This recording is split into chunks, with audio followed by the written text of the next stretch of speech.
sort of ran and tried to meet other goals. On Saturday, we played some minis. This is 1 week prior to the tournament, over at the UFA campus. Bear down. These are some really good reps. Sometimes at practice, you're putting stuff together and you're struggling and it's frustrating. Sometimes you're playing decent and average, and then sometimes, you're really performing, and that was a fun Saturday because a lot of people were really putting out and performing. I then went and did a nice throwing and running workout with my roommate. Shout out Walker. Hope you're doing well. Hope your 4th of July was good. So we kind of threw for a while. We did a couple of sprints where we'd sprint and run deep and catch them. So here's some footage of that.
In the days leading up to Colorado, I ate a lot of carbohydrates.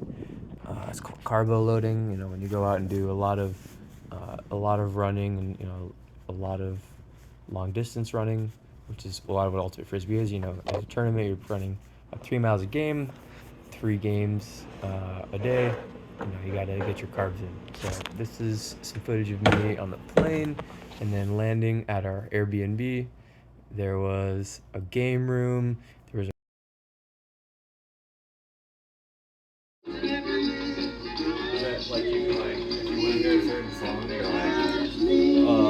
that was a record player, an arcade. There's a lot of really, really fun, interesting stuff.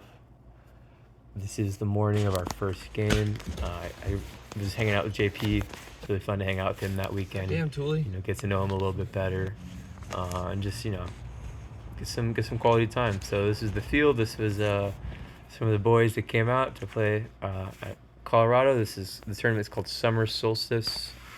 I was able to get a little bit of footage of some of the games, as well as kind of the prep and leading up to it. So like I was saying, leading up to the tournament, a lot of carbs, especially the day before. It's pretty much just like all carbs, and that really allows you to just kind of go all weekend long. And then as you're playing throughout the day, I'm eating sugars, making sure I'm hydrated and getting a lot of electrolytes in me. So our first day we played 4 games. We won our 3rd game, which was exactly what our goal was. And so it's pretty cool to win a game. Last year at this tournament, we didn't win any games. So I was grateful to win a game. And it was, we were really happy to play against all the teams we played against. We got really, really high quality reps.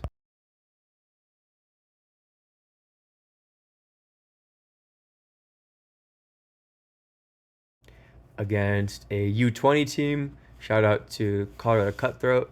Those kids kicked our asses very impressively. They're some athletic frisbee players, so shout out to them. And then we got to play against Fungi, which is the 1 seed.